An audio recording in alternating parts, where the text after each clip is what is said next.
L'élection législative israélienne à peine achevée, à nouveau dans l'attente d'une équipe gouvernementale, les autorités de Tel Aviv ont repris le cours normal de leurs activités, un dossier notamment, la CPI, la Cour pénale internationale, qui s'est déclarée compétente pour enquêter sur les territoires palestiniens, notamment les événements de Gaza en 2014, été sanglant, 2 mois de combat, plusieurs centaines de tués et de blessés. Israël ne veut pas entendre parler d'une telle enquête. Le 19 mars dernier, la CPI a adressé une lettre officielle aux autorités israéliennes pour l'informer de la démarche en cours. Celles-ci ont 10 jours pour répondre.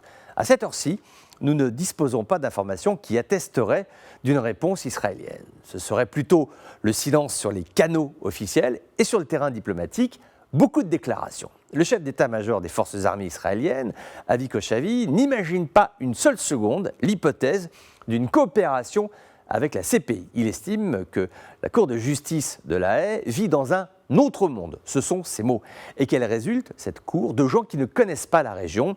Israël refuse la CPI à l'appui de 2 arguments. 1. Tel Aviv n'est pas membre du statut de Rome. 2. Les territoires palestiniens ne constituent pas un État-nation en tant que tel. Tout porte à croire que la stratégie israélienne va donc se décliner comme suit.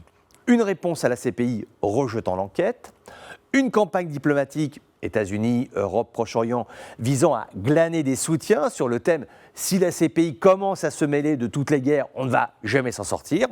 Enfin, engagement d'action punitive à l'encontre des Palestiniens qui auraient la tentation de coopérer. Ça a déjà commencé. Le ministre palestinien des Affaires étrangères s'est vu retirer son pass VIP qui lui permettait de voyager librement. Et comme par hasard, il a appris la nouvelle alors qu'il rentrait d'un voyage à La Haye où il avait rencontré la CPI.